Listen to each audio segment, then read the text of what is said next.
아버님은 곧 오시나요? 태준 씨 어머니인 윤미자가 묻자 수지는 담담히 대답했다. 네. 첫 배송만 마치고 바로 오신다고 하셨어요. 참 성실도 하시네요. 비아냥스러운 말투가 수지의 귀를 스쳤다. 저 말의 모서리를 둥글게 깎고 싶다는 생각이 들었다. 구독, 좋아요는 영상 제작에 큰 힘이 됩니다. 지금부터 사연 시작합니다. 새벽 5시 아직 골목에 가로등이 희미하게 남아있을 때 한도연은 오래된 창고 겸 작업실에 불을 켠다. 전날 밤에 미처 분류하지 못한 상자들이 탁자 위에 고요히 쌓여 있고 상자마다 손글씨로 적힌 수취인 이름이 반듯하다. 그는 오늘도 가장 먼저 연로한 고객들의 물건부터 골라 담는다. 노부부에게 갈 혈압계, 식이 조절 중인 아주머니에게 갈 현미, 새학기를 앞둔 초등학생에게 갈 연필 묶음. 도연은 상자를 들어 올릴 때마다 숨을 고르고 테이프 자국을 한 번 더 눌러준다. 보내는 사람의 간절함이 안전하게 도착하길 바라는 마음이 손끝에서 전해지는 듯했다. 작업실 구석의 난로는 약한 붉은빛을 내며 깜빡거리고 벽에 걸린 오래된 달력은 몇 년째 같은 장면에서 멈춰 있다. 달력 속 사진은 창업 초기에 함께 뛰던 기사들과 찍은 단체 사진이었다. 거친 얼굴들이지만 눈빛만은 반짝였고 가운데의 젊은 도연은 아직 세상의 냉기와 뜨거움을 두루 배우기 전의 표정이었다. 그는 잠시 사진을 바라보다가 조용히 모자를 눌러 쓴다. 오늘도 현장에 나가는 날, 나를 사람답게 만드는 일상을 잊지 않겠다는 다짐이 마음속에서 단단해진다. 그가 택배 유니폼 상에 지퍼를 올리는 순간 휴대전화가 진동한다. 아내 박정혜에게서 온 메시지였다. 추워요. 목도리 꼭 챙기고 아침은 떡국으로 해둘게요. 도연은 간단히 답장을 보낸다. 곧 들어가요. 첫 배송만 끝내고. 부부의 대화는 길지 않지만 서로가 서로를 얼마나 잘 아는지 드러낸다. 말이 많지 않아도 생활은 서로를 배려하는 작은 습관들로 단단히 엮여 있다. 첫 배송지는 언덕 위의 다세대 주택. 겨울 내내 얼음이 남아있는 그 언덕을 오를 때면 도연은 늘 발걸음을 반박자 늦춘다. 혹시나 넘어질까 걱정되는 할머니가 매번 창문을 열고 내려다보기 때문이다. 천천히 오세요. 서두를 일 아니에요. 할머니의 목소리는 바람 사이로 얇게 갈라지지만 그 얇음이 오히려 사람을 멈춰 세운다. 도연은 오른손으로 상자를 안고 왼손으로 난간을 잡는다. 발걸음 사이사이로 젖은 얼음이 사각거리는 소리가 밟힌다. 문 앞에 도착하자 할머니가 문을 반쯤 열고 얼굴을 내민다. 아이고, 항상 고맙지. 내 손주가 보낼 줄은 몰랐네. 그는 상자에 찍힌 보낸 사람 이름을 다시 확인하고 조심히 여세요. 안에 유리병이 있어요. 하고 당부한다.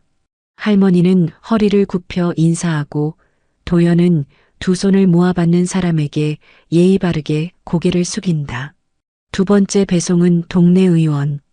도착하자마자 간호사는 이 시간에도 와주시네요.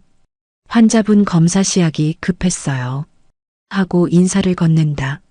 도연은 상자 봉인을 다시 한번 확인한 뒤 인수증의 사인을 받는다. 그에게 배송은 단순한 운반이 아니다. 누군가의 하루가 무너지지 않도록, 다른 누군가의 희망이 하루 더 버틸 수 있도록 정확하고 정직하게 연결하는 일이다. 그가 직접 현장에서 뛰는 이유도 여기에 있었다. 회사의 규모가 커져도 책상에만 앉아있는 경영은 그의 방식이 아니었다. 사람과 물건, 마음과 약속이 교차하는 자리에서만 배우는 것이 있기 마련이니까. 첫 라운드를 마치고 집으로 돌아오니 정혜가 따끈한 떡국을 상에 올려놓는다. 김이 오르는 그릇을 가운데 두고 세 사람의 자리가 비워져 있다. 오늘은 딸 한수지의 상견례 날. 수지는 강의 준비가 남았다며 먼저 학교로 향했고 도연은 마지막 배송한 건을 처리하고 바로 호텔로 가겠다고 말해두었다. 정혜는 남편 앞에 앉아 국물을 한 숟가락 떠먹이며 말없이 미소 짓는다. 사람을 오래 만나려면 첫 만남일수록 마음을 낮춰야 한다고 늘 말하던 남편의 신념을 믿기에 굳이 잔소리를 덧붙이지 않는다. 대신 혹시 모를 긴장을 풀어주려는 듯 가볍게 지난 날을 떠올린다. 당신 처음 창업하던 해에도 이 시간에 떡국 먹었지. 그해 겨울이 유난히 추웠어. 도연은 웃으며 고개를 끄덕인다. 추워서 기억나는 게 아니라 우리가 함께 버텼다는 게 기억나지. 식사를 마치고 그는 상견례에서 입을 외투를 챙길까 고민하다가 결국 유니폼 위에 깔끔한 코트를 걸친다. 나는 내가 하는 일을 숨기지 않을 거야. 그게 내 삶이고 우리 회사의 뿌리니까. 정혜는 고개를 끄덕이며 목도리를 목에 둘러준다. 두 사람의 손등이 스칠 때 세월이 지나며 생긴 주름과 굳은 살이 서로의 온도를 더 잘 붙잡아준다. 문을 나서기 전 도연은 현관 선반 위에 오래된 명찰을 한번 쓸어본다. 바랜 파란색 바탕에 한강물류라고 찍힌 글자. 시작은 작았지만 의미는 컸던 시절의 상징. 그는 그 명찰을 지갑에 넣고 조용히 문을 닫는다. 오늘의 걸음도 어제의 걸음과 다르지 않게 묵묵히 옳은 방향으로 나아가리라 마음먹으며 골목을 내려오며 그는 동네 편의점 앞을 지나친다. 야간 근무를 마친 청년이 컵라면을 먹고 있는데 도연을 보자 자리에서 일어나 인사한다. 항상 새벽에 보이시길래 저도 힘이 나요. 그 말에 도연은 손을 흔들어 답한다. 누군가에게는 그저 지나가는 그림자 같은 시간이 또 누군가에게는 하루를 시작하게 하는 등불이 된다는 사실이 그를 미소 짓게 한다. 버스 정류장에 서서 떠오르는 첫 차량을 기다리며 그는 오늘의 약속들을 마음속에 한 번 더 정리한다. 늦지 않을 것, 언어를 아낄 것, 마음을 다할 것. 그의 규칙은 화려하지 않지만 실패가 드물다. 작은 약속을 끝까지 지키는 사람이 큰 신뢰를 얻는다는 진리를 그는 삶으로 배웠다. 버스 창가에 앉아 도시의 어둠이 조금씩 옅어진다. 건물 외벽에 걸린 대형 광고판이 희미하게 모습을 드러내고 출근길 사람들의 어깨가 겹겹이 이어진다. 그 틈에서 도연은 문득 어젯밤 수지가 남긴 메모를 떠올린다. 아빠, 고맙고 사랑해요. 오늘은 제가 잘할게요. 딸의 글씨는 어릴 때부터 변함없이 둥글고 단정했다.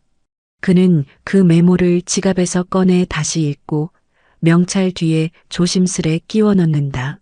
삶의 목적이 어디 있는지 잊지 않기 위해서였다. 호텔에 도착하기 전 그는 잠시 회사 물류센터에 들러 현장 책임자와 인사를 나눈다. 야간 배송을 마치고 복귀한 기사들이 차량 키를 반납하고 오늘 배차표를 확인한다. 도연은 누구에게나 같은 눈높이로 말을 건넨다. 어제 신도시 라인도로 결빙 심했죠? 오전 브리핑에 안전공지 추가합시다. 책임자는 고개를 끄덕이며 메모한다. 이곳에서 그는 직함으로 명령하지 않는다. 오랜 시간 같은 길을 걸으며 쌓인 신뢰가 말을 대신한다. 그가 떠나려 하자 젊은 기사가 머뭇거리며 다가와 묻는다. 사장님, 아니 회장님. 오늘 중요한 자리 있다고 들었는데 유니폼 그대로 나가시는 거예요? 도연은 짧게 웃는다. 내가 어떤 옷을 입든 내가 한 일을 지워지게 하진 못하니까. 젊은 기사는 그 말의 뜻을 곱씹듯 고개를 숙인다. 차량에서 내려 마지막으로 코트를 털어 정돈하면서 그는 하늘을 올려다본다. 흐린 구름 사이로 햇빛이 얇게 스며든다. 오늘도 세상은 바쁘게 움직이겠지만 마음만은 허둥대지 않으리라. 그는 발걸음을 옮기며 스스로에게 속삭인다. 나는 나의 일을 한다. 그리고 사람을 먼저 본다. 그 다짐은 오래전 창업 자금도 화려한 인맥도 없던 그가 맨몸으로 버티던 시절부터 자신을 지켜준 가장 믿을 만한 약속이었다.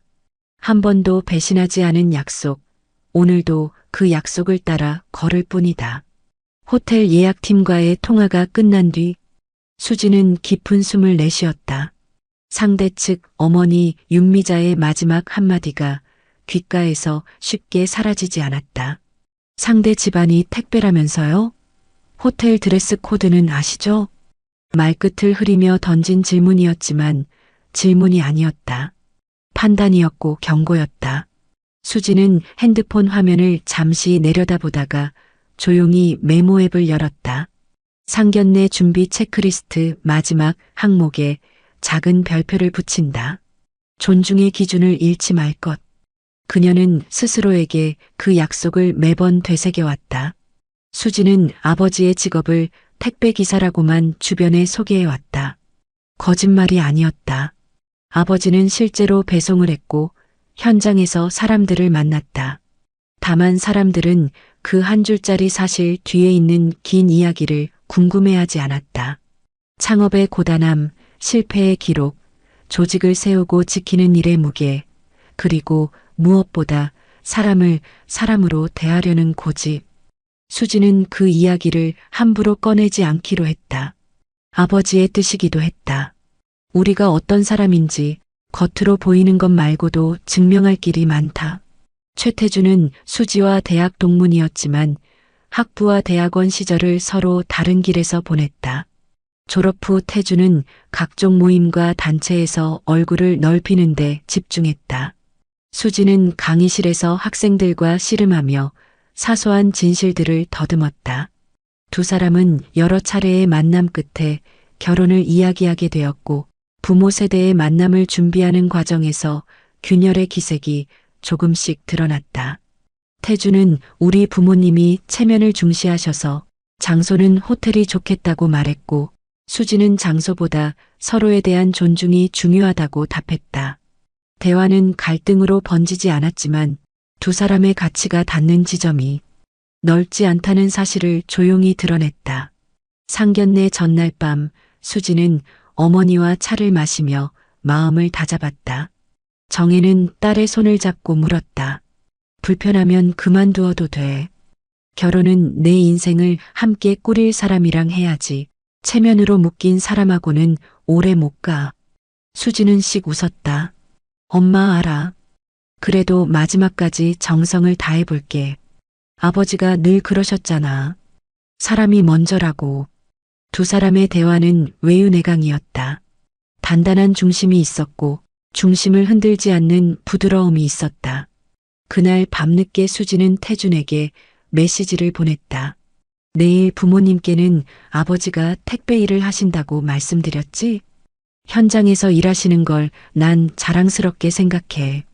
태주는 곧장 답장을 보냈다. 응, 알았어. 근데 우리 부모님은 그런 부분을 좀 어려워하실 수 있어. 그래도 내가 잘 이야기해 볼게. 간단한 문장이었지만 수지는 알았다. 어려워한다는 말은 때로 인정하지 않는다와 동의어일 수 있다는 것을. 그러나 그녀는 믿고 싶었다. 사람의 마음이 변하는 순간을. 상견례 당일 아침 수지는 단정하게 머리를 묶고 연한 빛의 원피스를 입었다. 거울 속 자신의 얼굴을 바라보며 첫 강의를 나가던 날 교수실에서 들은 말을 떠올렸다. 학생을 설득하려면 먼저 존중해야 합니다. 그 원칙은 사랑에도 적용될 거라고 믿었다. 설득이 아니라 서로의 다름을 견디는 힘으로써의 존중. 수지는 마지막으로 립밤을 바르고 가방을 챙겼다. 잠깐 주저하다가 아버지에게 메시지를 보낸다. 아버지, 천천히 오세요. 늦으셔도 돼요. 제가 먼저 가 있을게요. 답장은 짧았다. 곧 보자. 마음 놓고 웃어라. 그 한 줄만으로도 수지의 어깨에서 긴장이 조금 내려앉았다. 호텔 로비는 이미 많은 사람들로 붐볐다. 주말마다 열리는 웨딩 촬영팀, 비즈니스 미팅을 준비하는 사람들, 체크인을 기다리는 여행객들이 공간을 가득 채웠다. 수지는 예약 확인을 위해 카운터에 서서 미리 준비한 문서를 건넸다. 직원은 친절했지만 뒤쪽 라운지에서 흘러나오는 대화 조각이 귀에 걸렸다. 상대 집이 택배라네. 요즘은 택배 회사도 돈 된다는데 그래도 사돈감으로는 말끝이 사라지지 않은 채 허공에 떠 있었다. 수지는 눈을 감았다 뜨며 천천히 숨을 들이켰다. 자신이 흔들리면 안 된다고, 오늘만 버티면 된다고, 그러나 버틴다는 말이 꼭 옳은 선택인지 확신할 수 없다고 복잡한 마음들이 한꺼번에 고개를 들었다. 잠시 뒤 라운지 쪽에서 태준과 그의 부모가 모습을 드러냈다. 멀리서 손을 흔드는 태준의 표정은 어색한 미소로 고정되어 있었다. 가까이 다가오자 윤미자는 먼저 손을 내밀며 인사를 건넸다. 아가씨, 사진보다 실물이 더 단정하네. 반가워요. 수지는 고개를 숙여 예의를 갖췄다. 최성국은 시계를 확인하며 약속 시간에 딱 맞게 왔군이라고 말했다. 그 말의 억양은 칭찬 같았지만 지각에 대한 경계선처럼 들렸다. 수지는 억지로 미소를 지으며 자리를 안내했다. 라운지 한켠의 테이블로 이동하는 동안 윤미자의 시선은 수지의 옷매무새, 구두, 가방을 연달아 훑쳤다. 빈틈을 찾으려는 듯한 눈길이었고 그 눈길을 수지는 모른 척 스쳐 지나갔다. 아버님은 곧 오시나요? 윤미자가 묻자 수지는 담담히 고개를 끄덕였다. 네, 첫 배송만 마치고 바로 오신다고 하셨어요. 순간 윤미자의 눈썹이 미세하게 올라갔다. 오늘도요? 네, 현장 일을 놓지 않으세요. 태준이 그 사이를 메우듯 말했다. 장인어른께서 성실하시다니까요. 말은 칭찬이었지만 어딘가 빠져있는 진심이 수지의 귀를 스쳤다. 말의 모서리는 둥글게 깎였으나 속은 비어 있었다. 수지는 물컵을 들어 입술을 적시고 자리 위에 투명하게 놓인 경계선들을 하나씩 확인했다. 아직 건너가지 않은 선, 넘어오지 말아야 할 선, 언젠가 사라질지도 모를 선. 그때 카운터 쪽이 소란스러워졌다. 작업복 차림의 중년 남자가 발렛 직원과 짧은 실랑이를 벌이고 있었다. 손님, 직원 출입구는 저쪽입니다. 저는 손님인데요. 복장이. 대화는 길지 않았지만 바라보는 사람들의 표정이 길었다. 수지는 자리에서 벌떡 일어나 그쪽으로 걸음을 옮겼다. 멀리서도 금세 알아볼 수 있는 걸음걸이와 어깨. 아버지가 도착한 것이다. 그는 모자를 벗어 손에 들고 난처한 표정을 지은 발렛에게 먼저 고개를 숙였다. 제가 늦게 와서요. 죄송합니다. 그 한마디가 공간의 공기를 조금 바꾸었다. 그러나 바뀐 공기는 오래가지 않았다. 사람들의 시선은 이미 그를 판단해버린 뒤였다. 수지는 그 사실을 알고 있었다. 그리고 곧 그 시선이 더 노골적인 말이 되어 돌아올 것을 직감하고 있었다. 수지는 아버지의 손에서 모자를 받아들며 조용히 말했다. 천천히 오셨어도 됐는데요. 도연은 딸의 눈을 짧게 바라보고 미소 지었다. 누군가의 기다림을 가볍게 만들고 싶지 않아서 그는 코트를 고쳐 입고 자리를 향해 걸었다.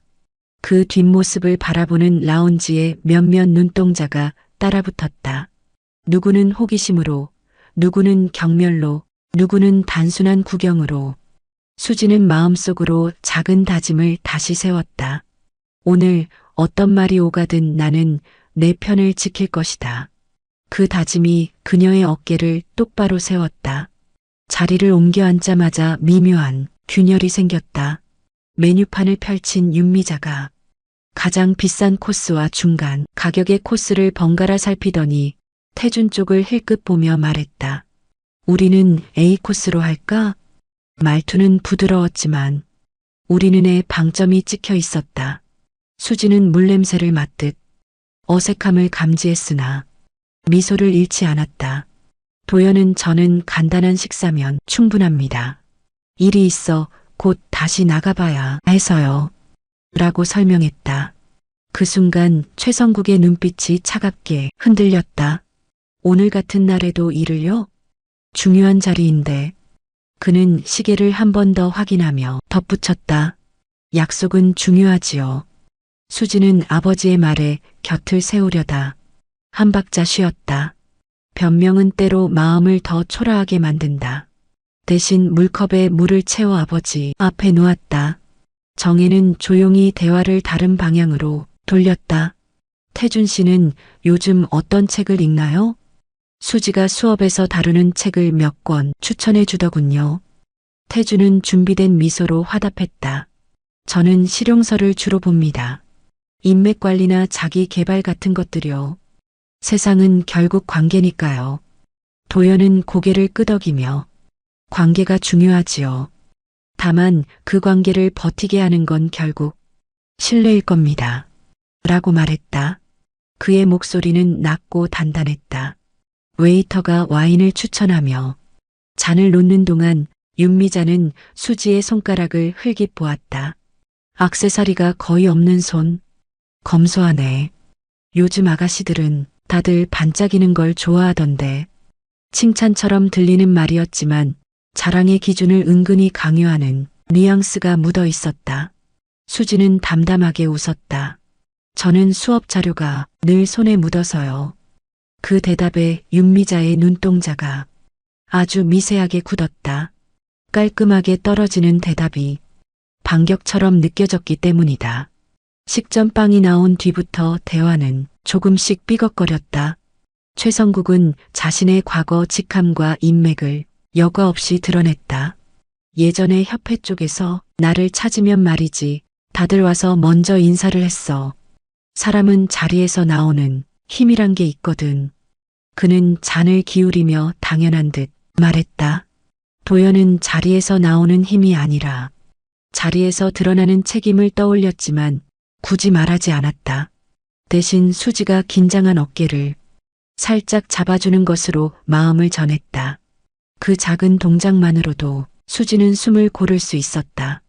첫 코스가 끝나갈 무렵 윤미자가 말했다.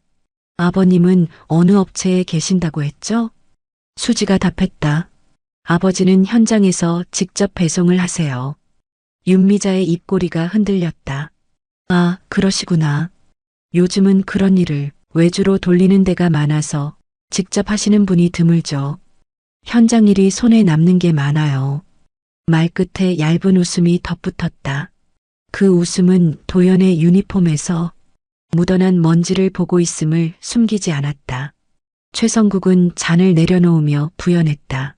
저는 솔직히 말씀드려서 사돈이면 어느 정도 격이 있었으면 좋겠습니다. 우리 태준이 앞으로 나갈 길에 도움이 되어야 하지 않겠습니까? 그 말이 떨어지자 공기 중의 온도가 내려가는 듯했다. 수지는 잠깐 고개를 떨구었다. 정혜의 눈이 흔들렸고 도연은 천천히 숨을 들이켰다. 누군가는 지금 이 자리를 거래의 테이블로 생각하고 있었다. 그는 거래가 아닌 약속을 하러 왔다. 대화의 목적이 다르면 말의 방향도 어긋나기 마련이었다. 도연은 한 박자 쉬고 입을 열었다. 저는 우리 가족이 누군가의 길에 도움이 되기보다 적어도 방해가 되지 않는 사람이 되려고 살아왔습니다. 그리고 그게 어렵지 않다고 믿습니다. 서로의 일을 존중하면 되니까요. 잠깐의 침묵. 그러나 그 침묵은 곧 깨졌다. 웨이터가 스테이크를 내오려는 찰나 최성국은 냅킨을 접으며 툭 던지듯 말했다. 택배일의 냄새가 호텔에 남는 건 좀 그렇지 않습니까? 대꾸할 새도 없이 그는 또 말을 이었다. 요즘 젊은 사람들은 다 업그레이드된 삶을 원해요. 우리 태준도 마찬가지고. 말의 끝에서 업그레이드라는 단어가 번쩍거렸다. 사람의 삶을 등급으로 나누는 언어는 언제나 누군가의 마음을 베었다. 수지는 드디어 고개를 들었다. 저는 제 삶을 업그레이드가 아니라 갱신이라고 생각합니다. 어제보다 나은 오늘을 위해서요. 아버지는 저를 그렇게 가르치셨어요. 태준이 난처한 얼굴로 손을 내저었다. 여보, 진정하자. 수지는 아직 누구의 아내도 아니었고 그래서 그 호칭은 어색하게 공중에서 흔들렸다. 도연이 딸의 손등을 가볍게 눌렀다. 괜찮다. 그리고 천천히 최성국을 바라봤다. 사람을 냄새로 기억하는 이들이 있습니다. 저는 사람을 손으로 기억합니다. 무엇을 건네고 어떻게 받았는지로요. 말은 조용했지만 단단했다. 그러나 단단함은 종종 도발로 오해된다. 최성국은 얼굴빛을 굳히더니 잔에 남은 와인을 단숨에 털어넣었다. 잔이 테이블에 닿는 소리가 생각보다 컸다. 라운지의 몇몇 시선이 이쪽으로 돌아왔다. 윤미자는 그 시선을 민감하게 의식하며 낮은 목소리로 말했다. 여보, 사람 많은 데서. 하지만 이미 방향은 기울고 있었다. 작은 균열이 금이 되고 금이 갈라지기까지는 그리 오래 걸리지 않았다. 태주는 눈치를 보며 화제를 바꾸려 했다. 장인어른, 아니 아버님. 요즘 물류업계는 자동화가 많이 되었다던데요? 사람 손을 덜 타면 더 효율적이지 않을까요? 도연은 고개를 끄덕였다. 맞아요. 자동화는 필요합니다. 다만 마지막 한 걸음, 현관 앞에서 초인종을 누르는 그 순간만큼은 아직도 사람이 제일 정확합니다. 이름을 확인하고 깨지기 쉬운 물건은 어디에 두어야 안전한지 판단하는 일, 그건 책임의 감각이 있어야 합니다. 그는 말을 아꼈다. 과시로 들리지 않기 위해서였다. 그러나 윤미자는 그 말 끝을 놓치지 않았다. 요즘은 그런 판단도 시스템이 해요. 사람 손이 꼭 필요한가 싶네요. 정혜가 부드럽게 말을 이었다. 사람의 마음을 알아주는 건 아직 사람이 잘하지요. 그녀의 목소리는 따뜻했지만 흔들리지 않았다. 수지는 그 말에 힘을 얻었다. 한편 태주는 부모와 약혼자 사이에서 시선을 바쁘게 옮겼다.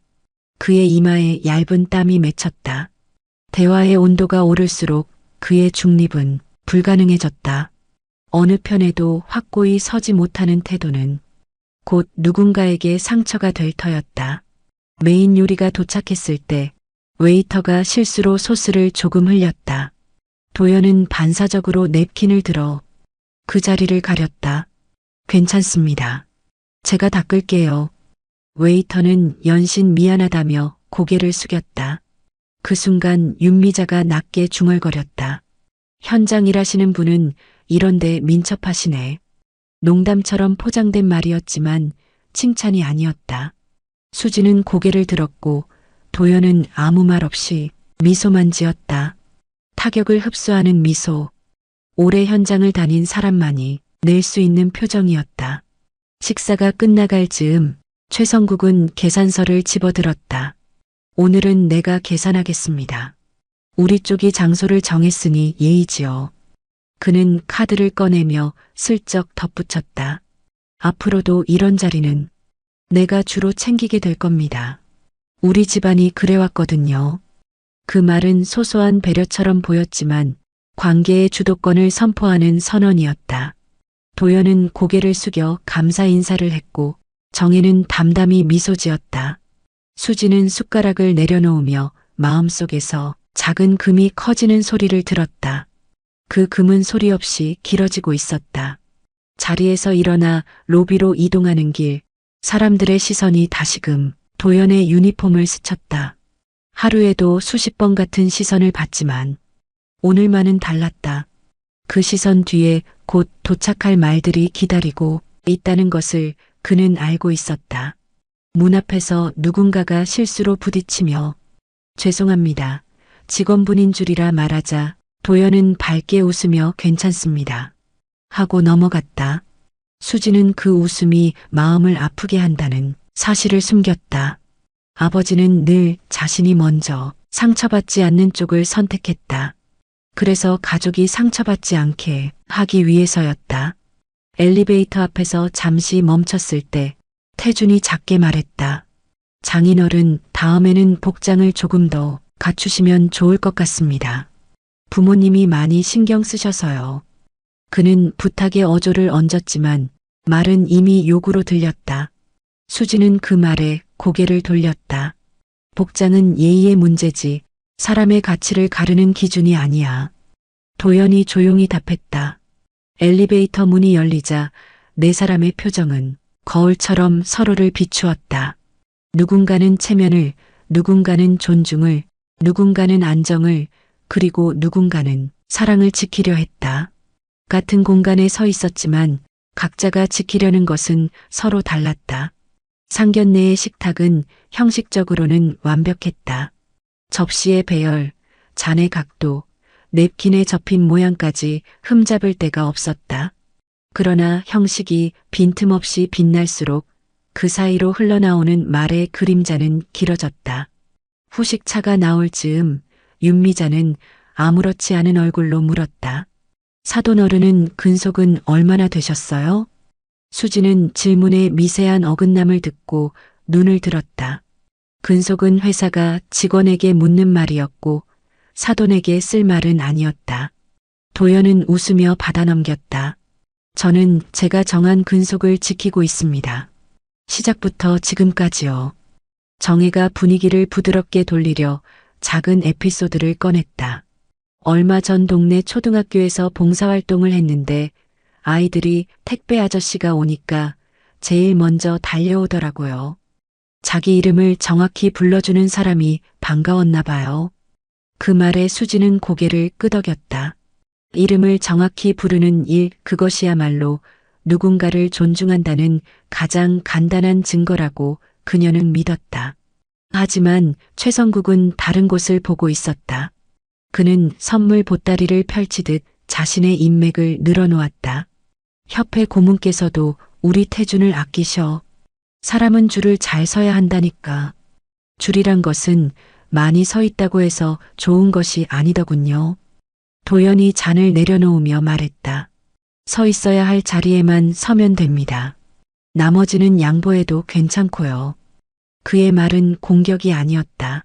하지만 자신의 기준을 건드린다고 느낀 사람에게는 방어의 신호가 된다. 최성국은 눈살을 모았다. 요즘 세상 만만하지 않습니다. 선택받으려면 보여줘야지요. 차, 시계, 자리, 사람. 다 명함입니다. 그는 명함이라는 단어에 힘을 실었다. 도연은 손등에 남은 상자 자국을 잠시 바라보았다. 명함은 종이에 찍혀 나오지만 신뢰는 손으로 새겨진다는 사실을 알고 있었다. 수지는 더 이상 침묵하지 않기로 했다. 저는 수업에서 학생들에게 실습을 시킵니다. 인터뷰하고 글로 정리하는 프로젝트요. 거기서 아이들이 제일 먼저 배우는 건 자기가 이미 알고 있다고 믿는 것을 의심하는 법이에요. 겉으로 보이는 게 다가 아니니까요. 그녀의 말은 무겁지 않았으나 존재감을 갖고 테이블 위에 놓였다. 윤미자는 공손한 미소로 대답했다. 좋은 말이네요. 다만 결혼은 이상이 아니라 현실이지요. 현실이라는 단어는 자주 편파적으로 사용된다. 듣는 이의 위치에 따라 그 현실은 다른 의미를 가졌다. 태주는 부모와 수지 사이에서 현실을 핑계로 안정을 택하고 싶었다. 그에게 현실은 부모의 평가와 사회적 기대였다. 수지에게 현실은 두 사람이 평등하게 존중받으며 살아갈 수 있는 조건이었다. 도연에게 현실은 매일 같은 시간, 같은 마음으로 일을 시작하는 성실이었다. 세 사람의 현실이 한 테이블에 놓였고 그 접점은 쉽게 만들어지지 않았다. 정혜는 딸의 무게를 덜어주고 싶었다. 우리 수지는 어려서부터 남의 말을 잘 들어주는 아이였어요. 그래서 아이들이 힘들다고 말하면 먼저 먹을 것을 챙겨주더라고요. 마음이 허기지면 무엇도 들리지 않거든요. 다정한 회상이었지만 윤미자의 다음 말은 그 다정함을 가볍게 스쳐 지나갔다. 그렇죠. 마음만으로 사는 건 아니니까요. 혼사에는 조건도 중요합니다. 조건이라는 두 글자는 바늘처럼 예민했다. 공기를 찌르고 마음을 콕 하고 건드렸다. 도연은 차를 한 모금 마신 뒤 조용히 말했다. 조건이 필요 없다는 말은 아닙니다. 다만 조건이 사람을 앞서면 조건이 바뀔 때 관계도 바뀌더군요.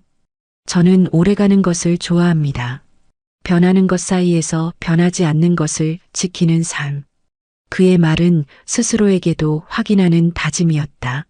창업 초기에 자주 들었던 회의의 목소리들, 계산서의 숫자가 경고하던 불안들, 그러나 끝내 포기하지 않게 했던 한 줌의 신념. 그 모든 것이 오늘의 한 문장으로 정리되어 나왔다. 자리를 옮기려 로비로 나왔을 때 호텔의 조명은 더 밝아져 있었다. 영업장이 붐비며 사진 촬영이 이어졌고 꽃다발과 리본이 바람결에 흔들렸다. 그 화려함 속에서 도연의 유니폼은 더욱 선명해졌다. 윤미자는 그것을 견디기 어려워했다. 아버님, 다음에는 드레스 코드를 맞춰주시면 어떨까요? 아무래도 사람들 눈이 있으니. 그 말은 건의였지만 사실상의 명령이었다. 수지는 입술을 깨물었다. 도연은 고개를 끄덕였다. 알겠습니다. 오늘은 제가 서둘러서. 그는 누구의 체면을 세워주려는 듯 한 발 물러섰다.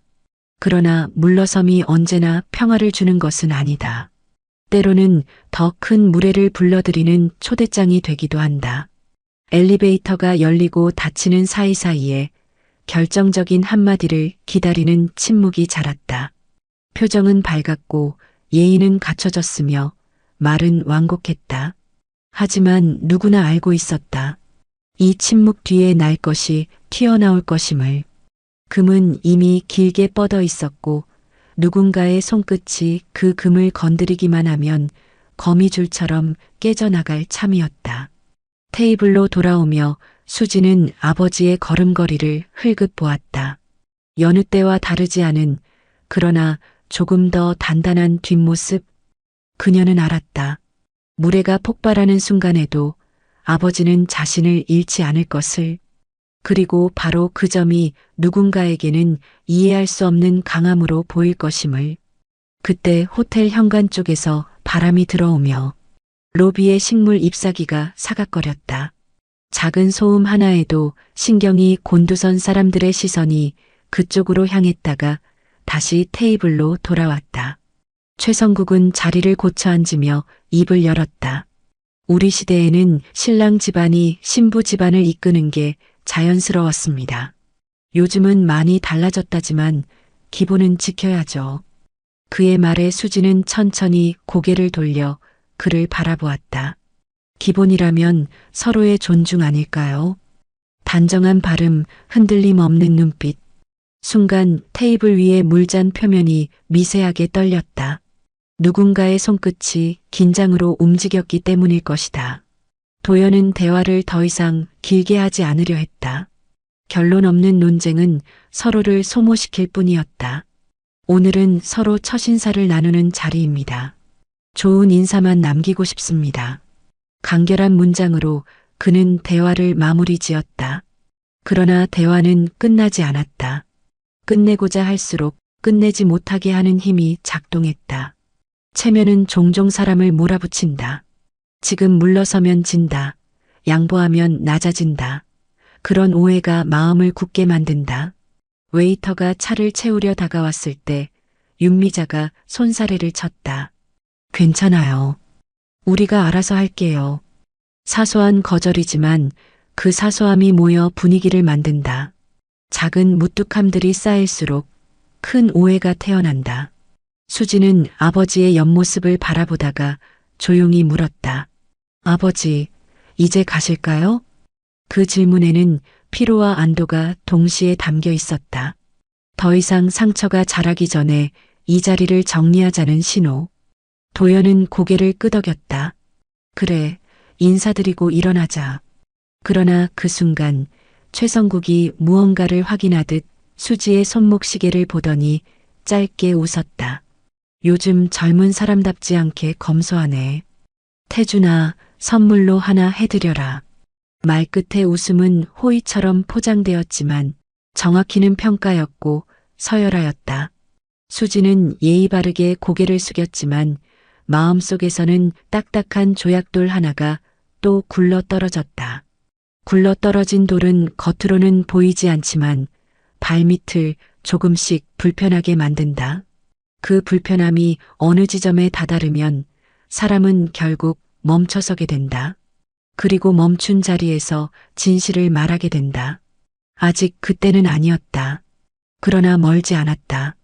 엘리베이터에서 다시 로비로, 로비에서 다시 테이블로 자리를 옮길 때마다 말의 결이 거칠어졌다. 누군가는 눈치를 보며 무마하려 했고, 누군가는 완곡한 권유를 반복했다. 그리고 누군가는 끝내 자기 기준을 강요하려 했다. 이 모든 움직임이 교차하는 가운데에서도 도연의 걸음은 일정했다. 그는 누군가를 설득하려 하지 않았다. 설득은 상대를 움직이게 하지만 때로는 상대의 마음을 더 굳게 만든다. 그는 대신 시간을 믿었다.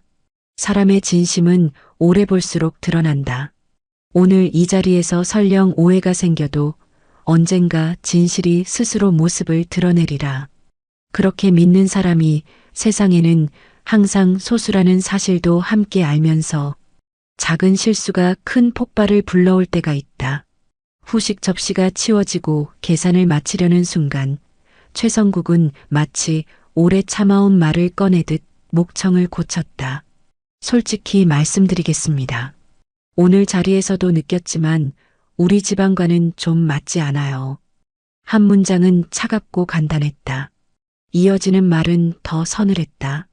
택배 일하시는 건 성실하시고 훌륭하지만 사돈으로는 격이 부족합니다.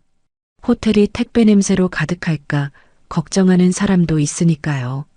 그 말이 떨어진 뒤 테이블 위에서 시간이 잠깐 멈춘 것 같았다.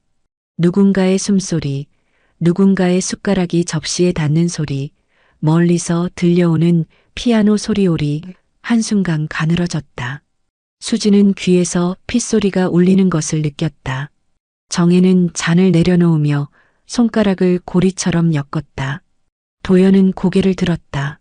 그의 눈동자는 조용했지만 깊었다. 깊다는 말은 어둡다는 뜻이 아니었다. 무게가 있다는 뜻이었다.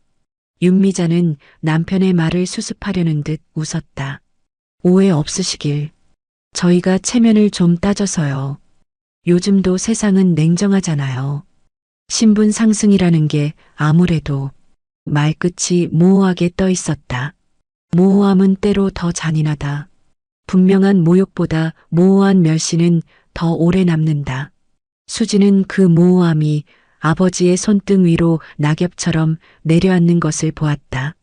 떨어진 낙엽은 쉽게 치워지지 않는다. 손길이 필요하다. 그러나 지금은 손길을 내밀 수 없었다. 태주는 양손을 들어 올리며 진정시키려 했다. 아버지, 어머니, 그만하시죠. 그러나 그의 목소리는 단단하지 않았다. 가장 가까운 곳에서 들을 수 있는 사람이 가장 힘이 없을 때 상처는 크게 자란다. 수지는 그를 바라보며 물었다. 태준 씨, 당신은 어떻게 생각해요? 질문은 단순했지만 대답은 단순할 수 없었다. 그는 입술을 굳게 다물었다가 조심스레 내뱉었다. 나는 현실적으로 생각해야 한다고 봐. 앞으로 내가 가야 할 길이 있고 도움되는 집안과 함께해야 하지 않겠어. 그 순간 수지는 그의 눈동자에서 자신을 보지 못했다. 그는 자신의 미래를 보고 있었다. 미래가 나쁜 것은 아니었다. 그러나 그의 미래 속에 그녀의 자리는 조건부였다. 조건이 흔들리면 자리도 흔들릴 자리. 수지는 천천히 고개를 끄덕였다. 알겠어요. 그리고 입을 다물었다. 침묵은 동의가 아니었고 포기가 아니었다. 필요한 말을 준비하는 시간이었다. 도연은 의자를 조금 밀어 몸을 세웠다. 라운지의 몇몇 시선이 다시 그에게로 모였다. 그는 목소리를 높이지 않았다. 다만 단어를 정확히 골랐다. 말씀 잘 들었습니다. 저는 제 일을 사랑합니다. 사람과 사람 사이를 연결하는 일이라서요. 오늘 들은 말씀도 마음에 담겠습니다. 다만 기억해 주셨으면 합니다. 사람의 가치는 냄새로 판단할 수 없고 겉모습으로 재단할 수 없습니다. 저는 그 사실을 평생 배웠고 앞으로도 배울 겁니다. 최성국은 비웃음을 흘렸다. 그런 고집으로 세상 버티기 힘들어요. 그는 자리에서 벌떡 일어났다. 태준아, 우리 가자. 그리고 마지막 쐐기를 박듯 말이 튀어나왔다. 트럭 몰고 상자 들고 다니는 집안이 우리 사돈이라니 말이 되나? 그 문장은 구체적이었다. 구체성은 상처의 형태를 선명하게 만든다. 정혜가 자리에서 반쯤 일어나다 그대로 굳었다. 수지는 의자를 밀며 섰다. 그만하세요. 그녀의 목소리는 떨렸지만 멈추지 않았다. 사람이 사람에게 해서는 안 되는 말이 있어요. 오늘 들은 말 저는 다 기억할 겁니다. 윤미자가 손사래를 쳤다. 감정적으로 나오지 말아요. 결혼은 이성적으로 계산해야. 이성은 타인의 존엄을 지키기 위한 장치예요. 계산이 아니에요. 태주는 마지막으로 체면을 챙기려 했다. 수지, 우리 서로 좋게 끝내자. 나는 내 미래를 위해 선택할 권리가 있어. 수지는 그를 바라보았다. 그래, 내게도 권리가 있지. 나에게도 있어. 그녀는 반지를 조심스레 빼서 테이블 위에 올려두었다. 반지는 빛났지만 빛이 따뜻하지 않았다. 오늘 이 자리에서 우리의 관계를 끝낼게. 나는 나의 삶을 존중받으며 살고 싶어. 모든 것이 끝난 듯 보였지만 사실은 시작이었다. 도연이 마지막으로 한마디 남겼다. 말의 값은 반드시 돌아옵니다. 오늘의 말이 누구에게 어떤 값을 치르게 할지 곧 알게 되실 겁니다. 협박처럼 들리지 않도록 그는 최대한 평온한 목소리를 유지했다. 평온은 때로 가장 강력한 경고가 된다. 그는 직원에게 계산서를 건네며 자신의 몫을 정확히 치렀다. 그리고 정혜의 코트를 챙겨 어깨에 걸쳐 주었다. 수지는 고개를 들고 천천히 숨을 내쉬었다.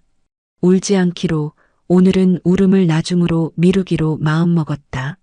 라운지를 나서는 길, 누군가가 속삭였다. 세상에 저렇게까지 말하나. 또 누군가는 말했다. 요즘 사람들도 저러네. 수지는 그 말들 중 어느 하나도 붙잡지 않기로 했다. 붙잡을수록 마음만 더러워진다. 문이 열리고 바깥 공기가 얼굴을 스쳤다. 바람은 차가웠지만 차가움 뒤에 오는 맑음이 있었다. 그녀는 그 맑음을 깊게 들이마셨다.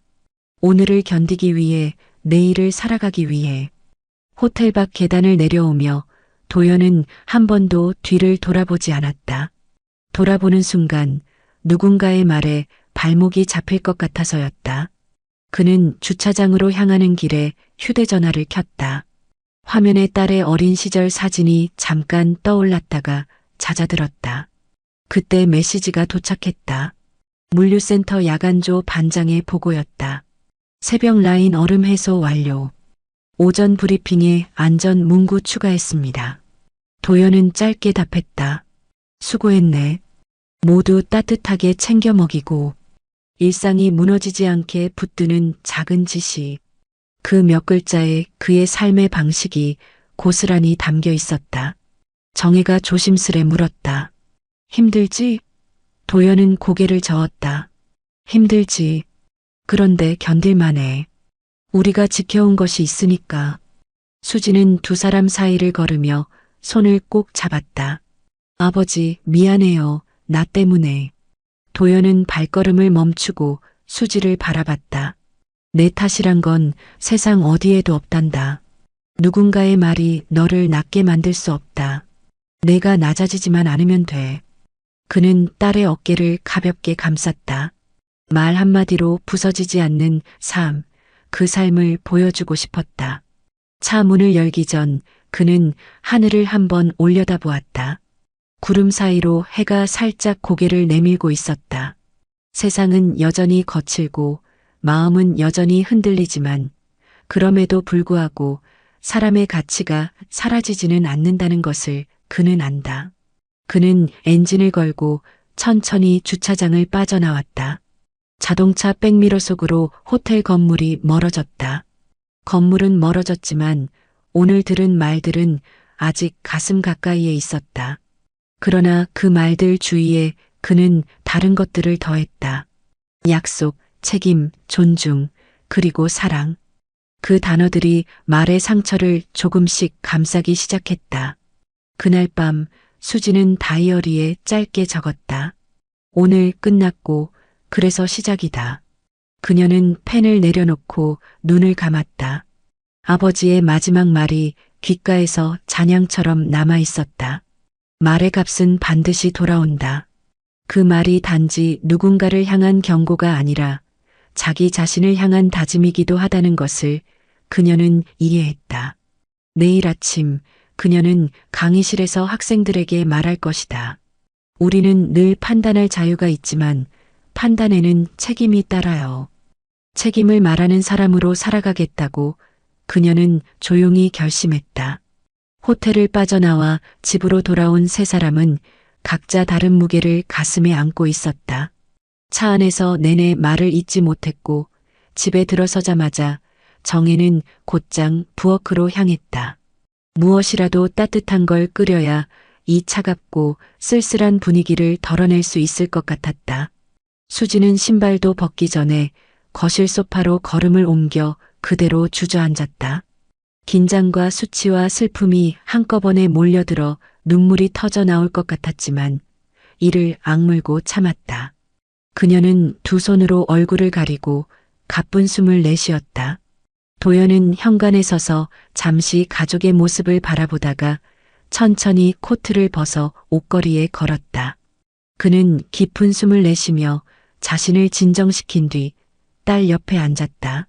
수지야. 그가 짧게 이름을 불렀다. 목소리는 낮았지만 단단했고 그 속에는 슬픔과 위로가 동시에 담겨 있었다. 수지는 결국 눈가가 젖어 올라가며 울음을 터뜨렸다. 왜 굳이 그 옷을 입고 가셨어요? 아버지가 어떤 분이신지 제가 잘 아는데 그 사람들이 어떻게 볼지 뻔하잖아요. 그분들 말이 얼마나 잔인할지 예상 못하셨어요?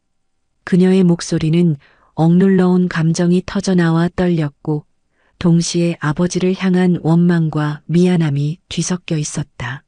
도연은 딸의 어깨를 감싸 안으며 천천히 대답했다. 아빠가 그 일을 하는 건 단순히 돈 때문이 아니야. 택배는 내게 단순한 노동이 아니라 사람과 사람을 이어주는 다리야.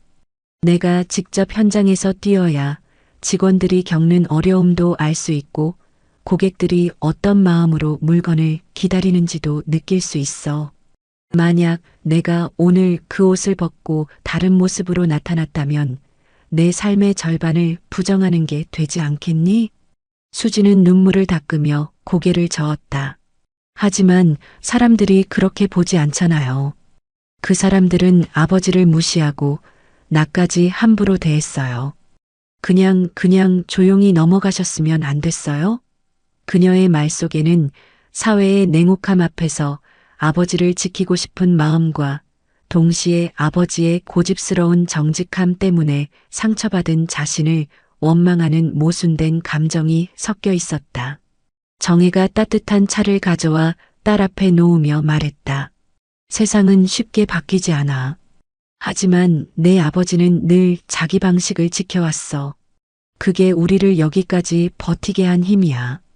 도연은 아내의 말에 고개를 끄덕이며 덧붙였다. 사람의 말은 때로 칼이 되지. 하지만 내가 어떤 사람인지 그들의 말로 결정되진 않아. 내가 어떤 선택을 하든 그 선택을 지키는 건 내 몫이야. 나는 내가 어떤 길을 가든 존중할 거다. 잠시 정적이 흘렀다. 수지는 눈앞에 놓인 차잔을 두 손으로 감싸며 눈가의 눈물을 닦았다. 그리고 문득 테이블 위에 놓인 낡은 명찰을 발견했다. 한강물류라는 글씨가 희미하게 남아 있었다. 그녀는 손을 뻗어 그것을 들어 올렸다. 어린 시절 아버지가 가끔 보여주던 그 명찰이었다. 아버지, 이거 아직도 가지고 계셨네요. 도연은 미소를 지으며 말했다. 이건 내가 처음으로 만든 이름표야. 회사가 지금처럼 커지기 전에 트럭 한 대로 시작했을 때 달고 다니던 거지. 내가 어떤 출발선에서 왔는지 잊지 않으려고 간직하고 있단다. 수지는 그 명찰을 손바닥에 올려놓으며 깊은 생각에 잠겼다. 아버지의 삶은 단순히 택배 기사라는 단어로 요약될 수 없었다. 그는 창업자였고 회장이었으며 동시에 여전히 현장을 지키는 노동자였다. 사람들은 그의 옷차림만 보고 판단했지만 그 속에는 오랜 시간 쌓아온 진심과 신념이 있었다. 그날 밤 세 사람은 오랜만에 함께 거실에 앉아 늦은 시간까지 대화를 나눴다.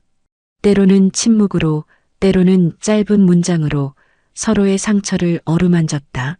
정혜는 딸에게 너는 내 선택을 부끄러워하지 마.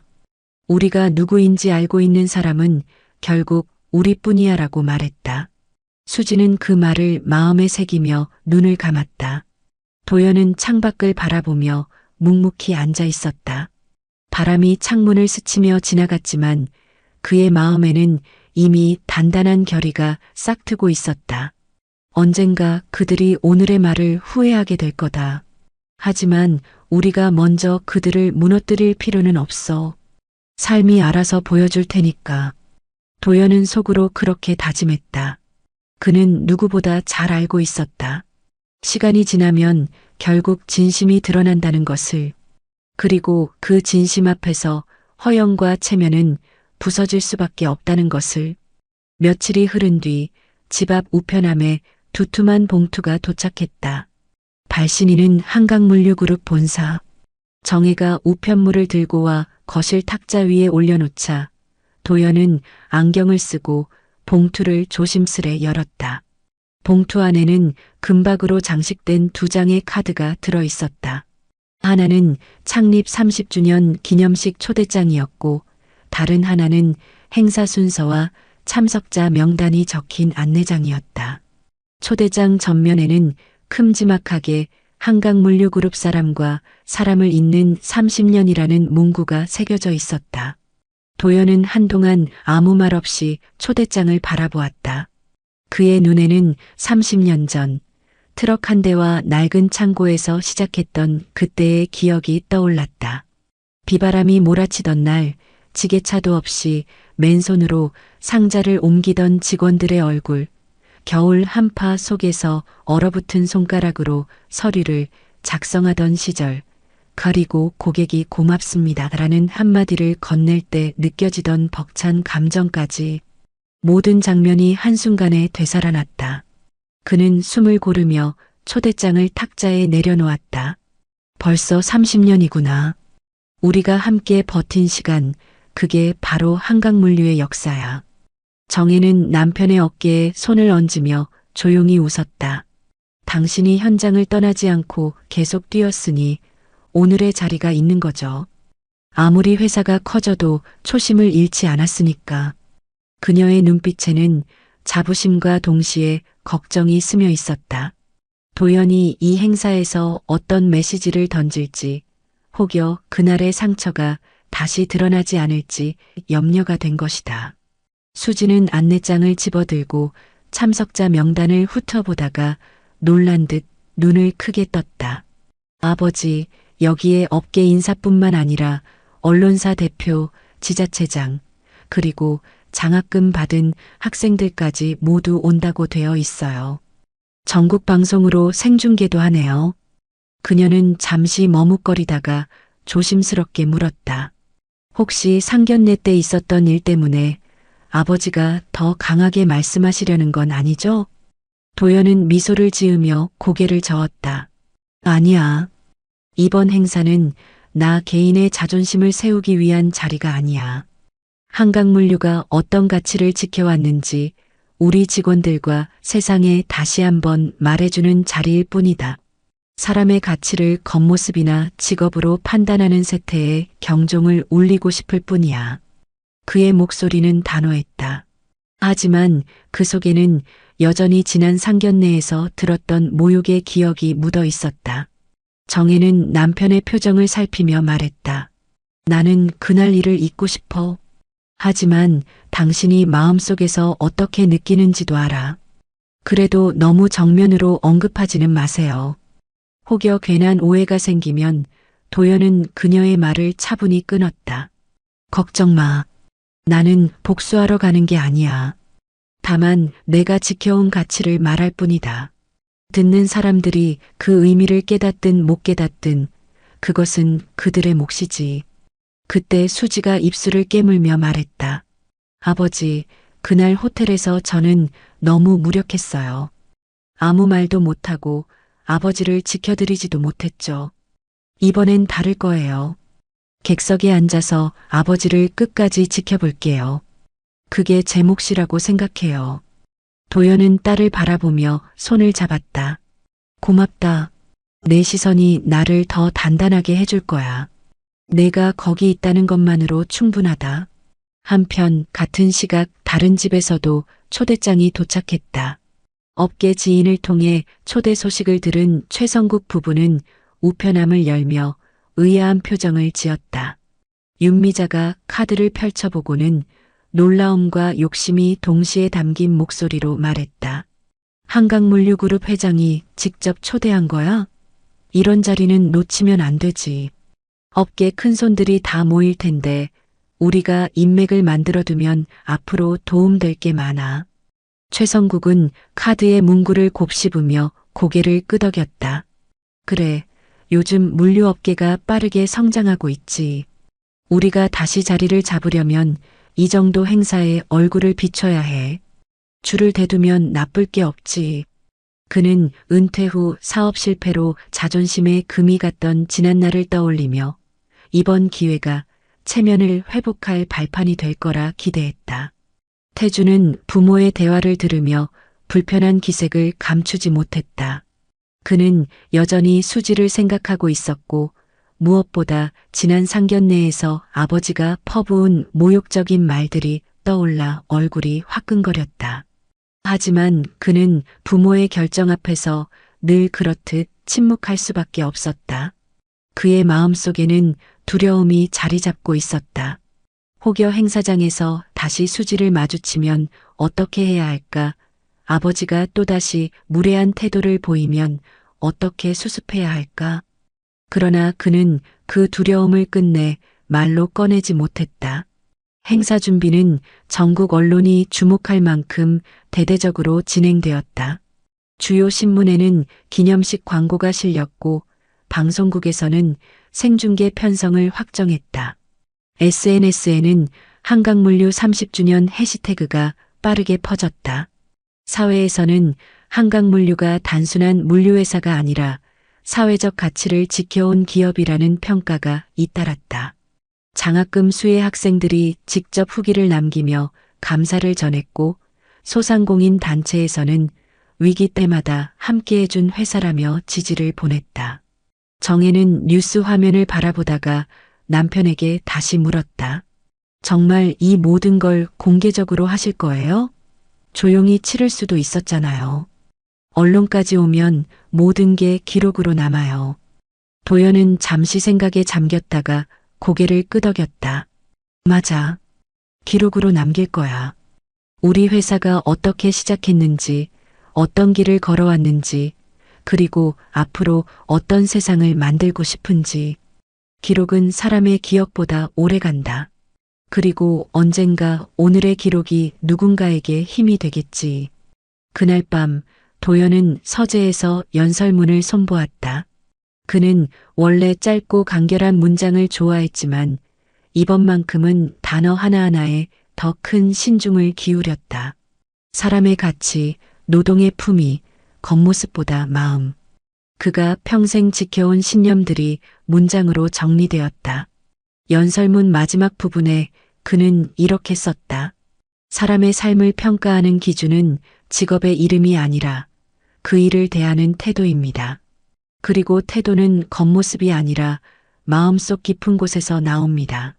그는 펜을 내려놓으며 창밖을 바라봤다. 창문 너머 겨울 하늘에는 별빛이 희미하게 깜빡였다. 도연은 별빛을 향해 속으로 다짐했다. 이번 기념식에서 나는 어떤 꾸밈도 없이 진심을 말하리라. 그리고 그 진심을 통해 지난 상견례에서 받은 상처가 더 이상 우리 가족을 짓누르지 못하도록 만들리라. 행사 당일 아침 도연은 평소보다 조금 일찍 집을 나섰다. 검은색 정장을 단정히 입고 넥타이를 매만지며 거울을 한참 바라보았다.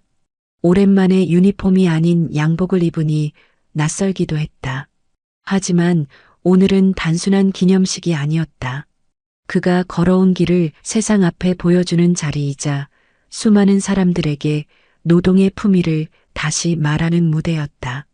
현관 앞에서 정혜가 마지막으로 목도리를 고쳐 매주며 속삭였다. 당신, 오늘은 꼭 웃으면서 돌아오세요. 도연은 미소를 지으며 대답했다. 걱정 마. 오늘은 그럴 거야. 행사장은 이미 수많은 사람들로 붐볐다.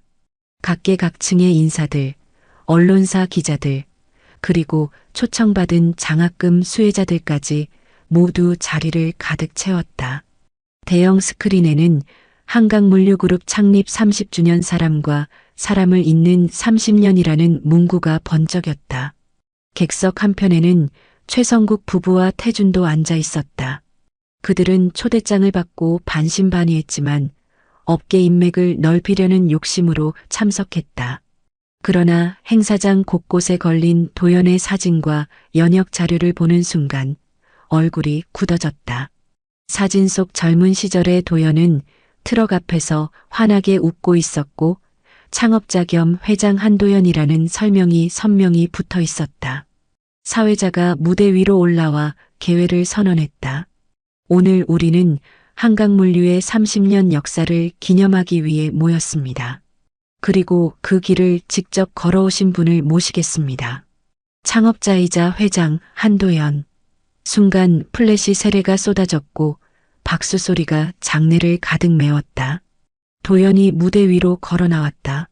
객석의 수많은 시선이 그를 향했고 그 속에는 놀라움, 존경, 호기심이 섞여 있었다.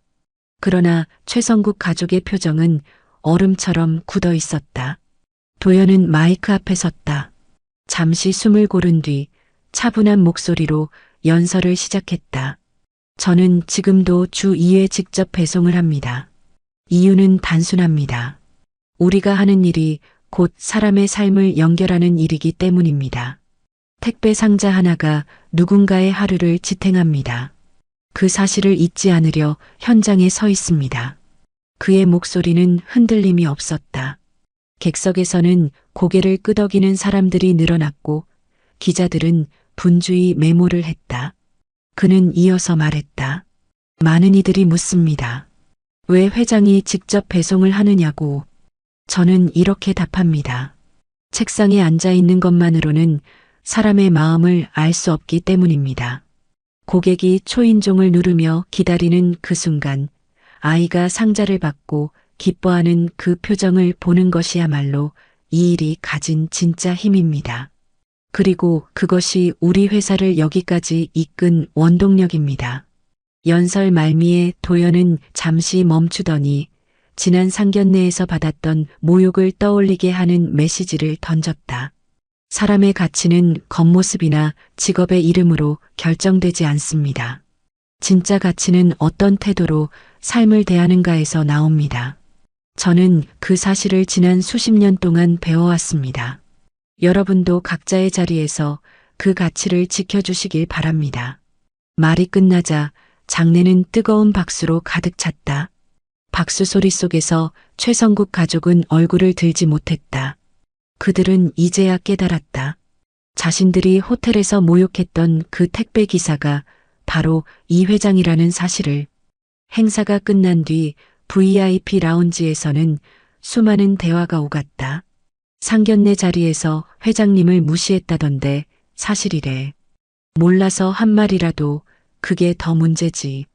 소문은 삽시간에 퍼졌다. 업계 인사들은 서로 눈빛을 교환하며 최성국 가족을 곱지 않은 시선으로 바라봤다. 일부는 대놓고 체면 차리려고 했다가 오히려 망신만 당했네라고 수군거렸다.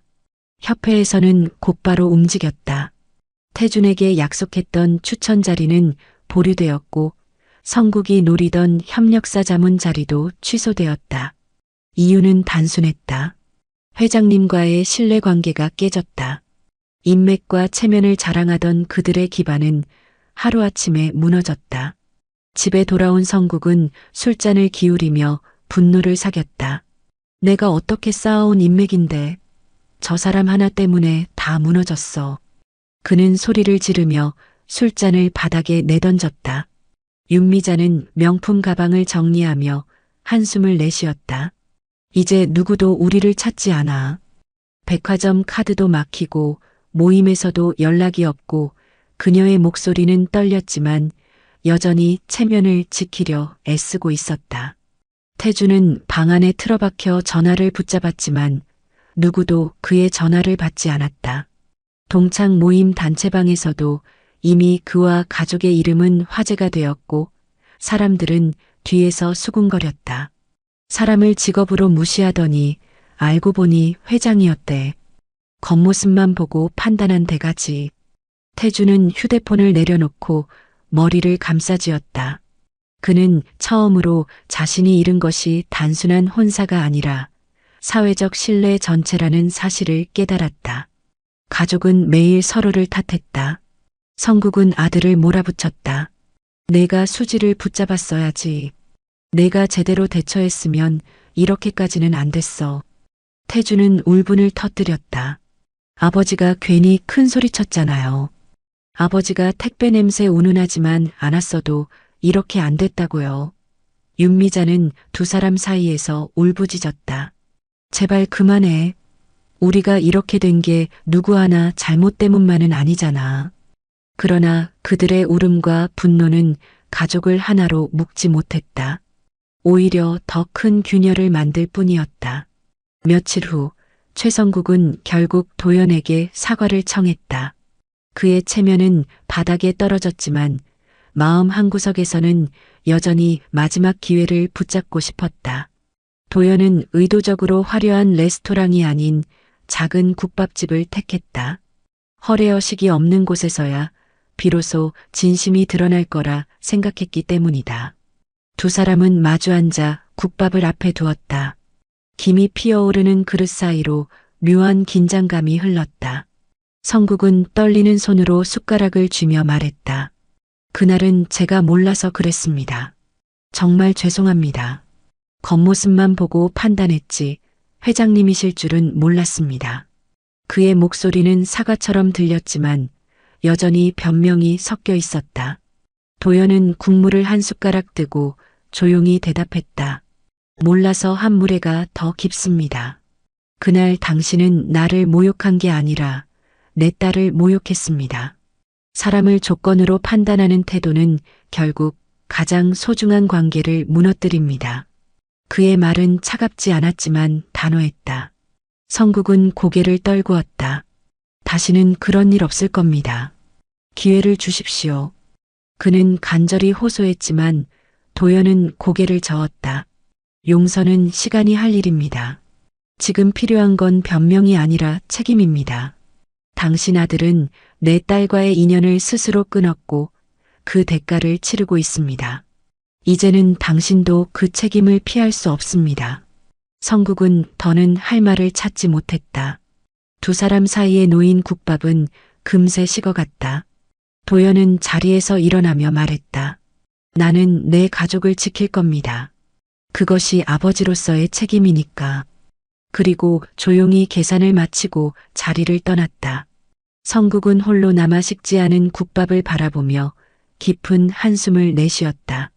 며칠 뒤 태주는 수지에게 전화를 걸었다. 수지, 미안하다. 다시 생각해보자. 나는 아직도 너를 좋아해. 그날은 상황이 그러나 수지는 그의 말을 끊었다. 아버지의 직업이 달랐어도 그날 당신은 같은 선택을 했을 거예요? 내가 말한 미래에 나는 조건 없이 들어 있었을까요? 그녀의 목소리는 차분했지만 단단했다. 태주는 대답하지 못했다. 긴 침묵이 이어졌다. 수지는 눈을 감으며 말했다. 우리는 끝났어요. 결혼은 체면 위에 세우는 게 아니에요. 나는 나를 존중해주는 사람과 살고 싶어요. 그녀는 반지를 조심스레 상자에 넣어 돌려주었다. 그 순간 태주는 잃어버린 것이 단순한 혼사가 아니라 한 사람의 신뢰와 사랑 전체라는 사실을 깨달았다. 도연은 딸의 선택을 존중하며 말했다. 잘했다. 선택에는 책임이 따른다. 내가 책임지는 삶을 살겠다고 했으니 나는 내가 자랑스럽다. 수지는 눈물을 훔치며 고개를 끄덕였다. 그녀는 이제 더 이상 아버지의 그늘에 숨지 않고 스스로의 삶을 책임지는 성인이 되었다. 시간은 다시 흘러 새벽이 찾아왔다. 도연은 평소처럼 트럭을 몰고 골목을 누볐다. 오늘도 상자에는 사람들의 하루가 담겨 있었다. 그런데 이번에는 익숙한 얼굴이 하나 더 있었다. 태준이 자원봉사자로 나와 배송을 돕고 있었다. 그는 아무 말 없이 허리를 숙여 인사했다. 도연은 짧게 미소만 지었다. 용서는 말이 아니라 행동으로 시작된다는 것을 아는 사람이었기에. 수지는 강의실에서 학생들에게 말했다. 직업윤리는 서로의 존엄을 지키는 기술입니다. 우리가 하는 작은 행동 하나가 누군가의 하루를 지탱할 수 있습니다. 겉모습이 아니라 마음이 사람의 가치를 결정합니다. 학생들은 고개를 끄덕였고 몇몇은 메모를 열심히 적었다. 그녀의 말은 단순한 강의가 아니라 자신의 삶에서 우러난 진심이었다. 정혜는 집에서 가족 사진을 액자에 넣으며 조용히 미소 지었다. 사진 속 세 사람의 얼굴은 상처를 딛고 더 단단해져 있었다. 이제 그 사진은 단순한 추억이 아니라 존중과 사랑으로 세워진 가족의 증표가 되었다. 마지막 장면, 도연은 다시 트럭 손잡이를 꽉 쥔다. 햇살이 골목을 비추고 새들의 울음소리가 맑게 울린다. 그의 마음속에는 하나의 문장이 선명하게 남았다. 사람의 가치는 겉이 아니라 매일의 선택이 쌓아 올린 무게다. 이 이야기가 가슴에 남는다면 구독, 좋아요 부탁드립니다. 누군가의 인생이 당신의 이야기가 될 수 있습니다.